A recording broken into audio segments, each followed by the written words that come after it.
Today on Locked on Rockies, the bad habits are back and the Rockies are on a bit of a skid.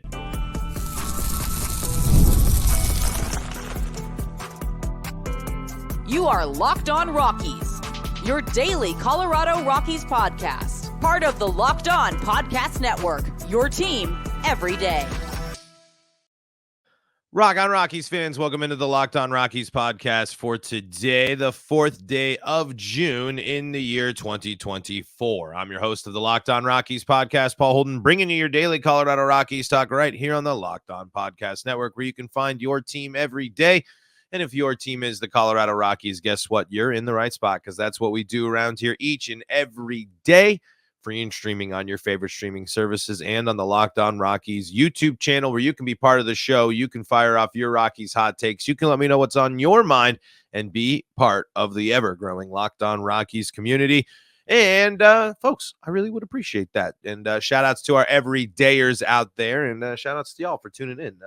It was off yesterday, and I know this episode is late today, so I apologize for that, but it's a bit of a grind month for the old host of the Locked on Rockies podcast. But hey, before we dive into everything today, which will be talking about Ryan Feltner, I listened to a clip that Patrick Lyons posted on Twitter, and I thought it was really interesting, and I think it continues a theme that we've talked about a lot on the show. And I also want to talk about, of course, just some of the stuff that we've been seeing. The Rockies offense has been non-existent. And of course, the Rockies pitching staff not up to what they have shown us they're capable of here in this opening game against the Reds. We're going to dive into all of that and more. But before we do, today's episode is brought to you by eBay Motors.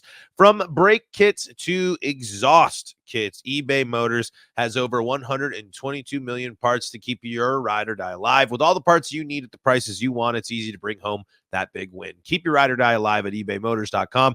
Eligible items only. Exclusions apply. eBay guaranteed fit, only available to U.S. customers. And hey, wanted to remind you to make sure that you're checking out the Locked on Rockies postcast that is going on the Locked on Denver Sports channel there. And we're going to have more about that hopefully later this week. But don't be missing out on that. And I hope you've been enjoying it so far. A little extra Rockies talk for you folks, and a nice little new Rockies perspective there.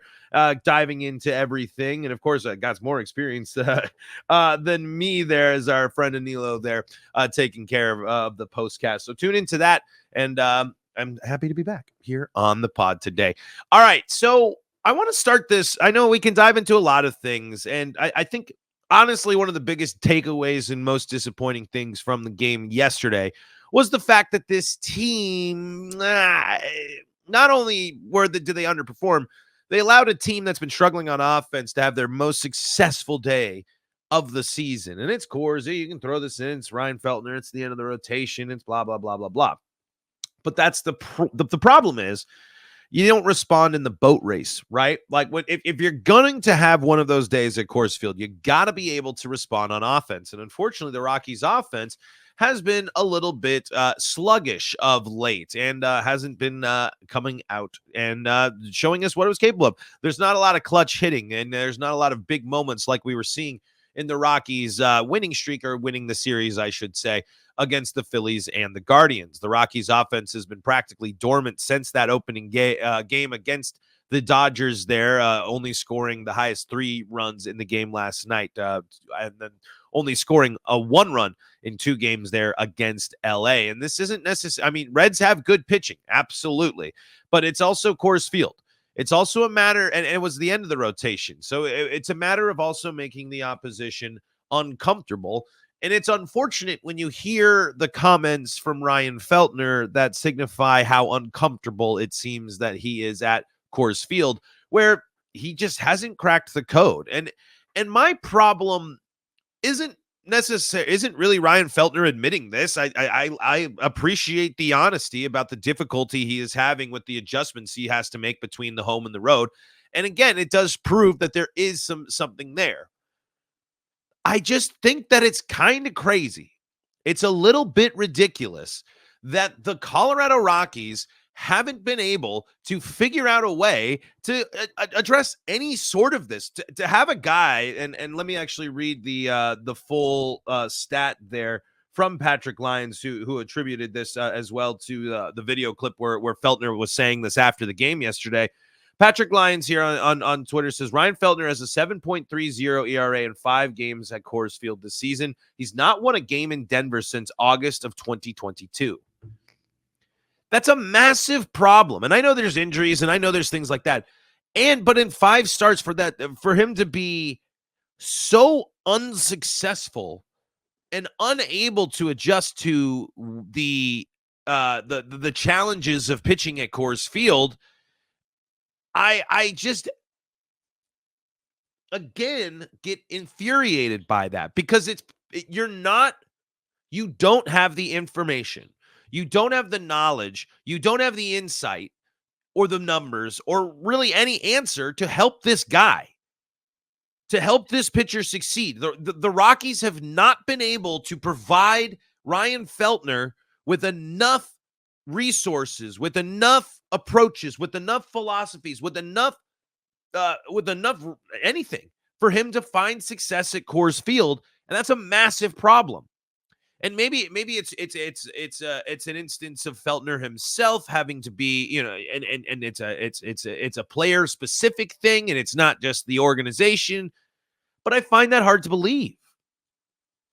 I find that this problem, this issue that Ryan Feltner is having, not you can attribute it to plenty of things, but to have your a pitcher still be so baffled by how it works at their home ballpark is a massive problem. It's a problem that it doesn't seem like it's going to get any better. And the Rockies have players in the clubhouse that can work with Feltner, and I'm sure have worked with Feltner. And Bud Black has seen success with some pitchers at Coors. But on the flip side, this just highlights the problem when the Rockies don't invest in going deeper into the game, going deeper into analytics. This shows why the Rockies are so behind in that area. This is a prime example. Even if you're looking at it and breaking it down from the numbers and just that, and I'm sure that there's plenty of things in the Ryan Feltner advanced stats. I didn't even look them up because that's not my point I'm trying to make here. I think the bigger deal is the Rockies are still baffled by Coors Field. They don't play to optimize.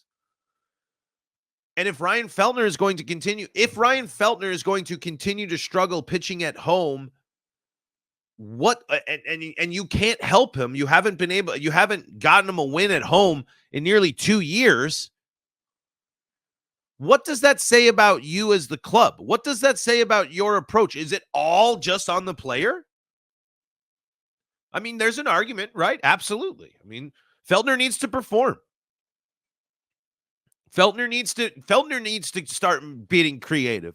Feltner needs to start making adjustments. Feltner needs to start talking to Austin Gomber and figuring out what changes that he's made through his struggles from pitching at Coors and adjusting to being a pitcher, getting into this system and being here for a couple of years.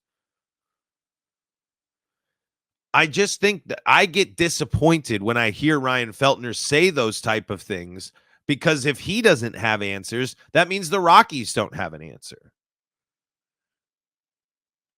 And that's the bigger problem. That's the bigger issue. The bigger issue is the fact that the club, the organization as a whole, hasn't invested enough, hasn't found out, and hasn't cracked the code of their own ballpark. And I know that's not an obvious, that's a pretty obvious statement to make, but it's a reminder. When you're looking for examples of why the process is flawed for the Colorado Rockies, the Feltner experience right now and Feltner saying that he doesn't have an answer to pitching at altitude, that's part of the problem.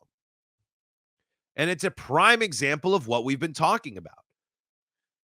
The Rockies need to invest more in figuring out their ballpark, in diving into the numbers, all the numbers, the advanced analytics, going deeper and building a team and a staff that's going to allow you to be able to optimize the unique environment that you play in.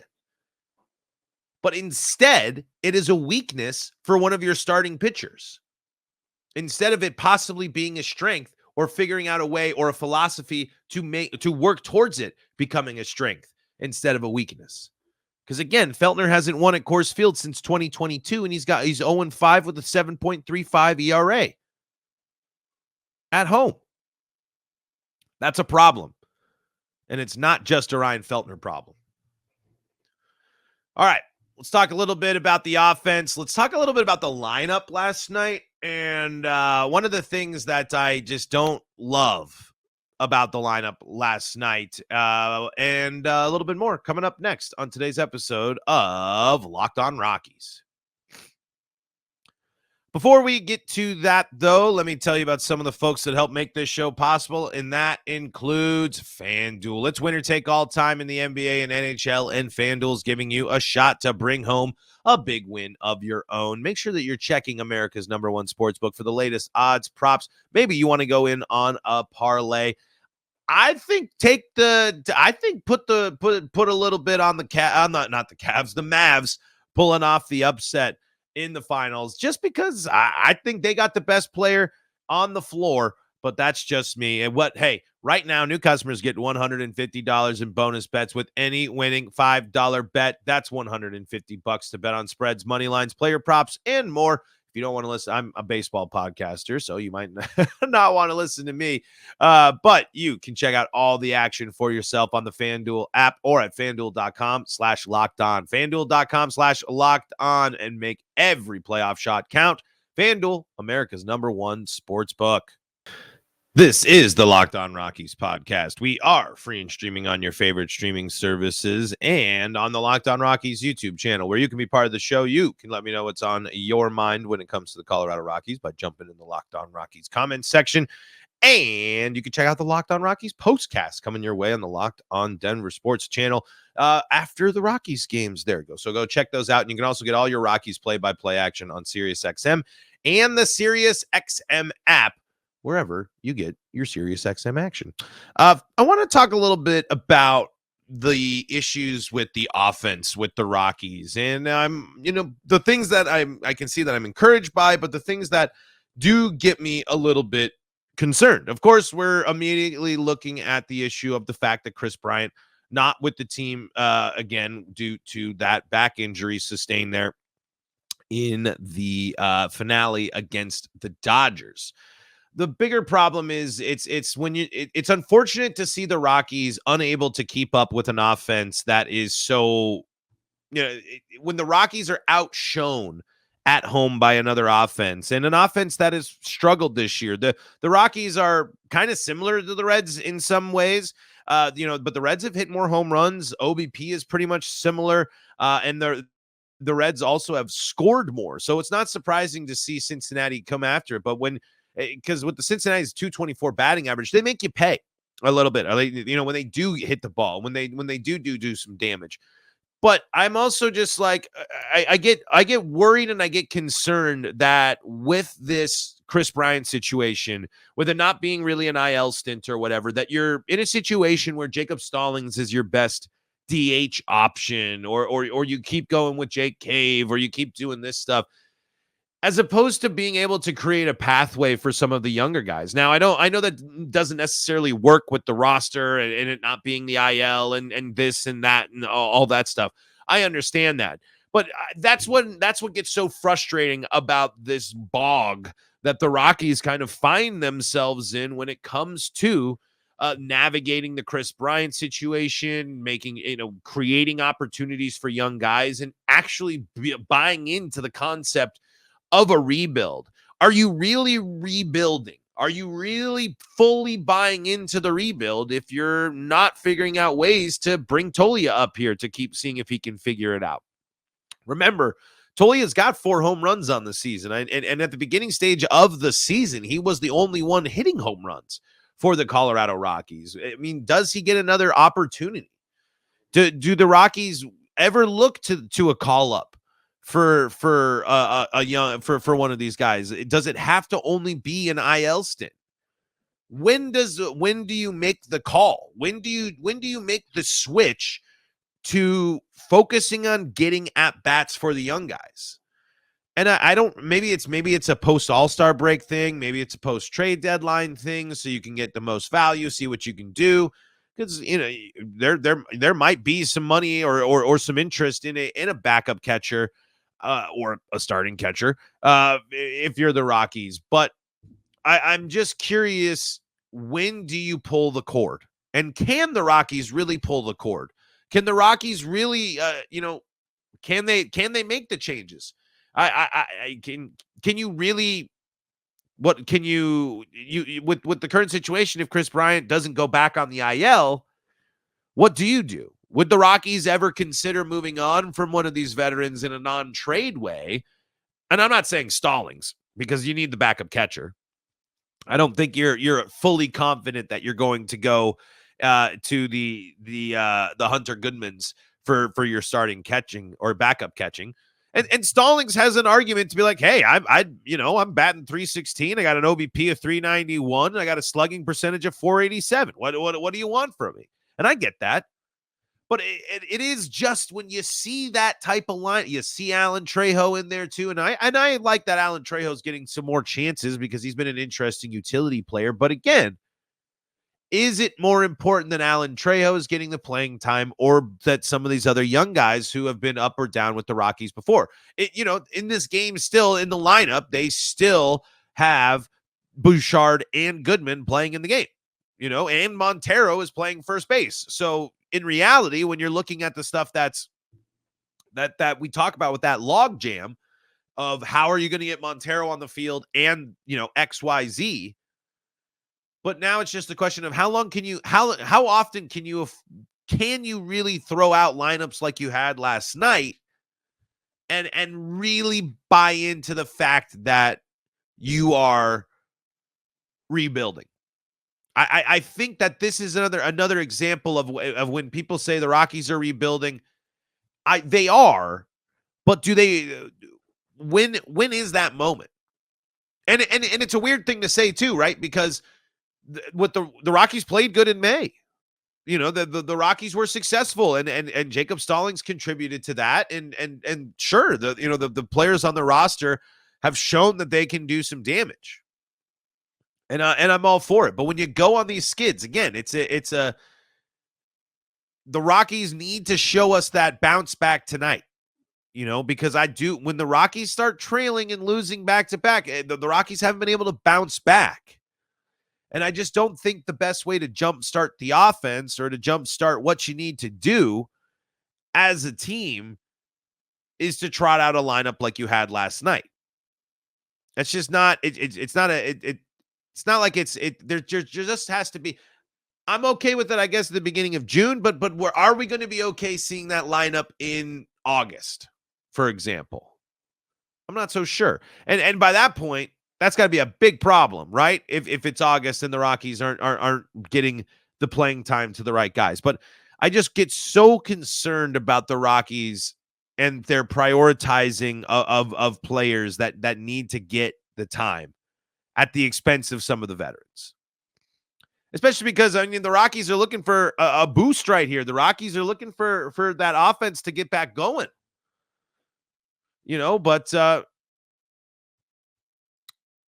I don't know if that, it's not going to just come after the one thing. And to be totally honest, I still think the Rockies got a plenty of good chance to win this series. I mean, a team's going to bust out and break out at some point. Unfortunately, the Rockies seem to be on the opposing end of that a few times there, like the Reds did yesterday. But it was just something that kind of stuck out to me. And again, it's something that doesn't necessarily, you can't just wave the magic wand and call up who you want and it works that way. No, that's not how it works. It's just something that caught my eye. And I think Purple Row tweeted out and said this is certainly a lineup or something like that. And after they tweeted that and said that, it was kind of curious. But, Alan Trejo and Jacob Stallings, they're sitting there like, hey, come on, cut us some slack. See what we can do. Just something, I don't necessarily think that it was the worst decision, but the Rockies, at some point, I'd like to see them, trot out some more creative lineups with some of the younger guys. I'd like to see them embrace that a little bit more. But more importantly, I'm hoping that the Rockies get out there and do some damage tonight against the Reds, which they really, I feel like I wouldn't say desperately need to do so, but you got to stop the skid.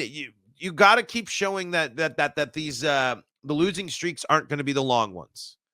Three game losing streaks, that can happen because that's, it's just like how it just panned out. A series loss, and then you drop the first game. But if you bounce back and you win 2 in a row, you're sitting pretty. You're sitting in a spot to win the game. You're giving yourself an opportunity to take the day game and go into the road trip feeling good about yourself. And, so it's another interesting type of lineup here and something that, again, I just don't think that I agree with continuing to prioritize the starts of some of these veterans here. As Cave is getting the start in left field here, Sean Bouchard needs to be playing as much as possible, and Hunter Goodman's in the lineup today. But they're here. Tonight's another example of the Rockies prioritizing the veteran guys, Charlie Blackmon, the DH as well, and prioritizing that playing time over the younger guys.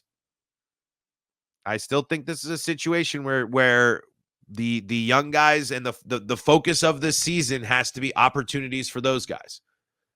But they also got to create those opportunities themselves.